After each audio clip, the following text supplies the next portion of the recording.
It's a great privilege that we have Dr. Rakesh Verma, who's specialized in cardiology and very renowned name because we heard so many things from different sources. So today we are going to meet Dr. Verma. Actually, Dr. Verma is specialized in cardio, and the main thing which is there that is, which it brings in here, that was very different. So first of all, we would like to know this thing that, doctor, that what have you seen in this field, in this medical field? See, in last 30 years or say last 40 years, two subspecialties of therapy or medicine have grown the maximum. One is the cancer treatment, second is the cardiology.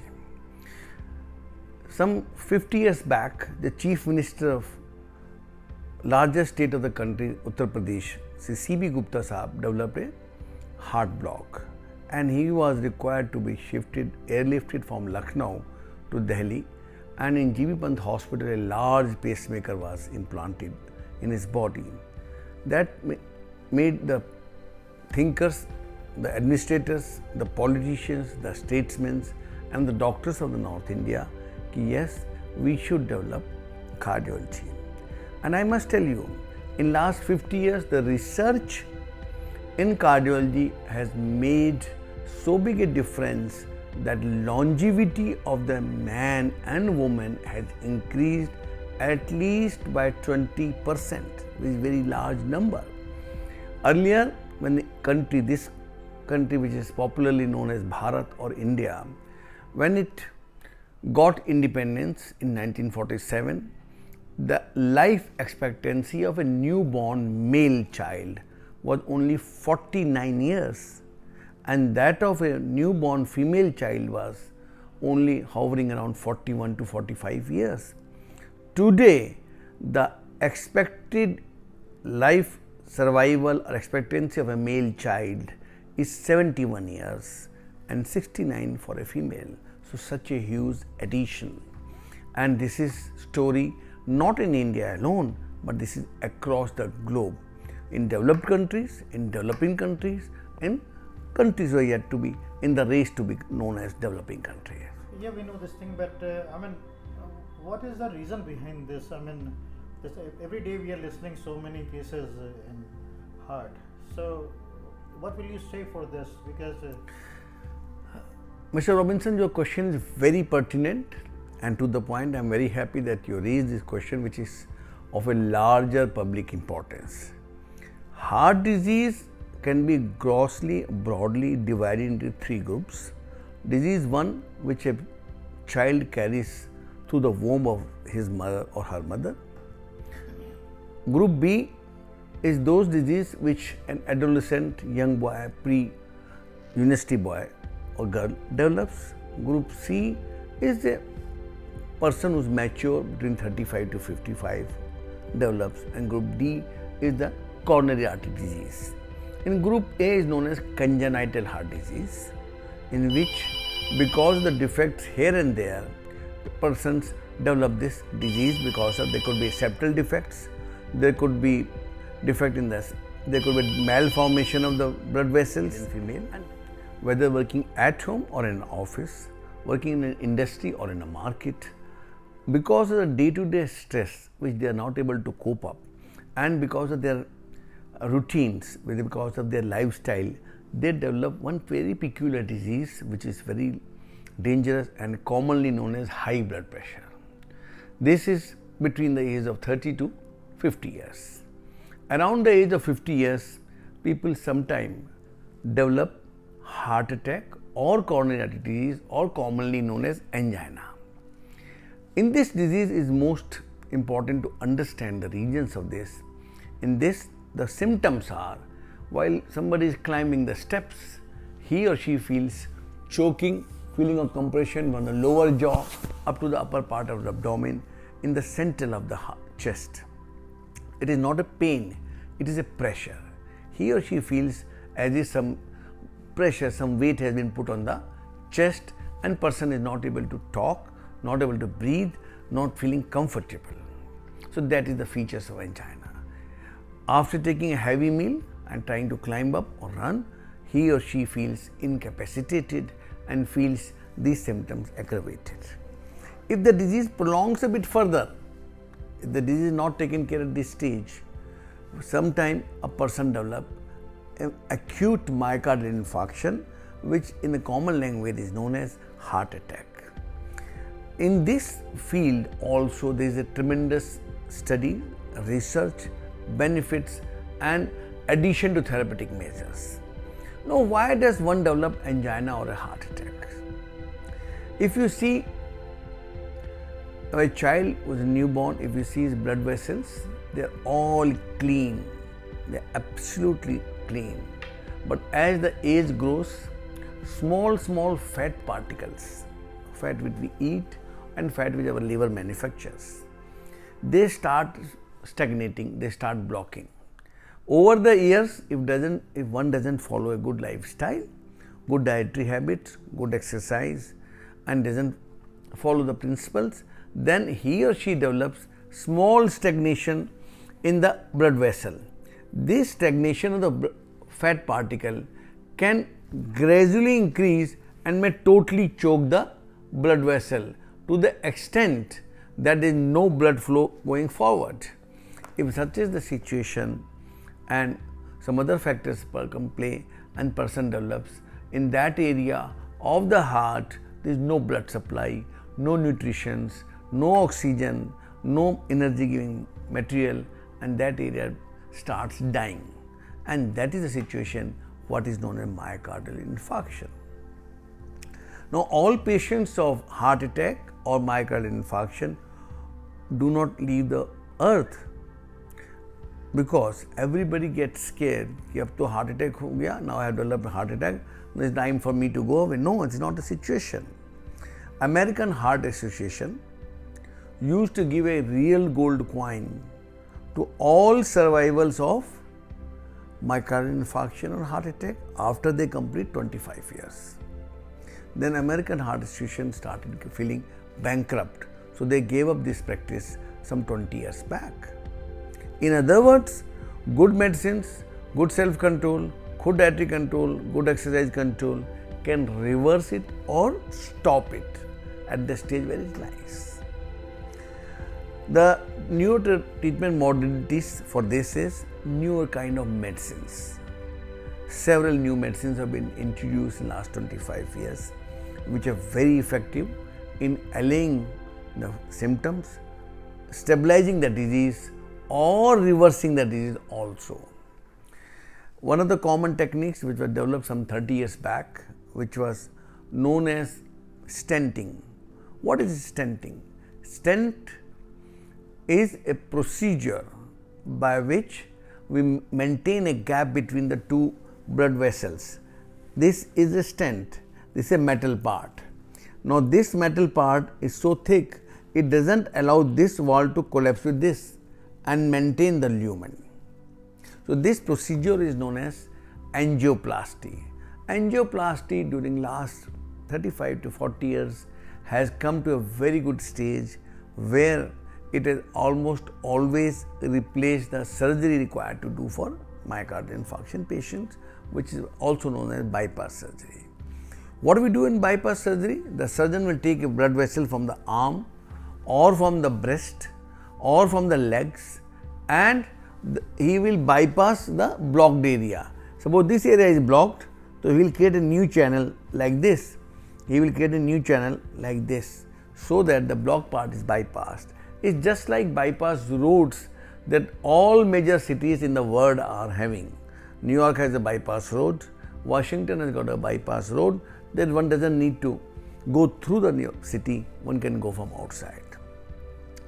Third thing is, in the stent also, as all parts of the heart, there has been research going on and they are improvising the quality and efficacy and longevity of stent to very large extent.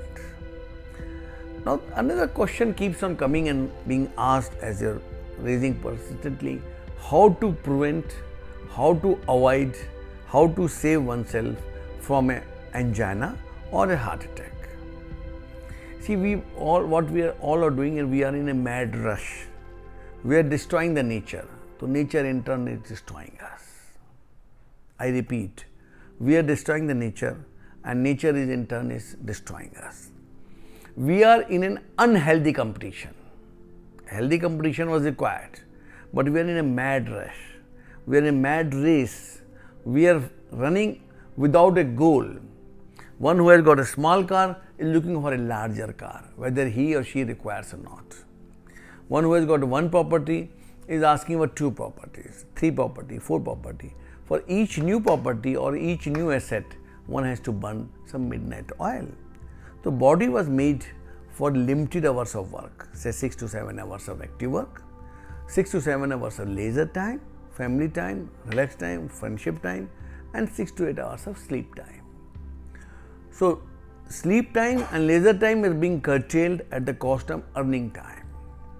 Instead of spending a couple of hours in office or clinic or workshop or business center or market, we are stretching that time. So, in a day, the hours are limited 24 hours. So, you have to divide 3 in equal compartments. What we are doing is squeezing the leisure time and the sleep time and stretching the business time, earning time to the extent that nature is coming back to us. Okay, you did not rest for last 6 months. Now after heart attack, you have to rest for 6 weeks on a bed. You did not take this precaution earlier. You have to do this. We are getting obese. We prefer to walk only in the lift and otherwise use automobile to automobile. We don't want to park our car also 10 meters away from the main gate. Then we are not eating a healthy diet. What we are eating is not healthy. What we are required to have a balanced diet, having good amount of leafy vegetables, fresh cereals, fresh wheat and fresh rice. We are not doing, we are adopting a system which is not compatible to us. We are having a pre-mixed food. We are having pizza as a daily routine, we are having burgers, pizzas, roasted and everything, and deep fried things which are not meant for us. I belong to India. In India, the fried things were allowed only on the festivities. Like India got a popular festival of color, festival known as Holi. We would have fried puris and kachoris and all kind of things. In Diwali, we would have fried things, excess of sweets. But now we are having daily fried things, or not only fried, deep fried things, which are affecting us. Earlier, tobacco smoking was considered to be a very big taboo. People would not marry a boy or girl if she or he is smoking. But today, smoking incessantly, repeatedly, excessively is become a part of fashion or part of lifestyle. Alcohol was consumed on occasions. India and surrounding Southeast countries are warm countries. So, requirement of warm country cannot go side by side requirements of European or other countries which are very, very cold. So, there alcohol was a necessity. Here it is a passion, it is a fashion, and this is destroying. Remember one very famous proverb, when the man drinks the drink, first the man drinks the drink, then after a couple of years is the drink which drinks the drink, and then in the third stage it is the drink which drinks the man. So we should not become habituated to alcohol. Social drinking, occasional drinking is permissible, allowed, is healthy, but persistent drinking is absolutely unhealthy. What will you say for this heart attack? I mean, how to prevent this because somebody is having this heart attack? Then what to take in precaution for that? See, first part is prevention is always better than cure. I repeat, prevention is better than cure. If you maintain an ideal body weight, maintain good hours of sleep, rest and leisure and work, avoid smoking, avoid being overweight, then the chances of developing a heart attack are substantially reduced. If somebody develops high cholesterol in the blood, one must get it treated. If somebody has got diabetes, it must be meticulously controlled and somebody has got a high blood pressure, it must be checked, controlled, and treated. If you follow these things, have some relaxation in the mind, have some relaxation in the body, I assure you, you are going away from the heart attack. These simple things, which are natural and free of cost, help you in preventing a heart attack. Suppose if suppose if it comes to me, then what will to do? What will I do? Robinson, I wish you never develop a heart attack, and you are a smiling man, I don't think you will. But in any case, suppose somebody of your friend in your office develops a heart attack, first and foremost thing is, put the man on a bed, couch, sofa, or on the floor. Open his buttons, make his breathing easy. Console him, comfort him, give him confidence that don't worry, gentlemen, this is a small thing, it will pass away. Give him immediately 2 tablets of soluble aspirin, put in a glass of water, okay? Then beckon the ambulance or beckon the doctor. In the meanwhile, don't overcrowd him, don't over scare him, tell him to be comforted, hold his hand, tap him on the shoulder, you will be all right. Let him regain the confidence, and then wait for a medical person to take care of him. You mean to say that we'll have to reduce the stress? You have to reduce his stress. You have to allay him, because beyond this will be a decision of a doctor. But this is the preliminary thing you can do. Make his airway easier, open his shirt buttons, put him in a well ventilated place, make him comfortable, be with him 1 or 2 persons, don't overcrowd, give him confidence that medical help is on the way, don't get worried. Dr. Verma, only 3 words is just to, what will you say for today's generation for this heart attack and heart problem? I will say only, be cool, relax, enjoy your life, it's very precious, do not be in a mad rush, be disciplined, be punctual, but don't make that coming on your shoulder unnecessarily, okay? Because life is very precious, one must preserve it. Thank you very much. Namaste. He was a very well-known person in this. He gave us so many tips and so much knowledge in this. We hope that we people will carry these and continue our life also. Thank you very much. All the best.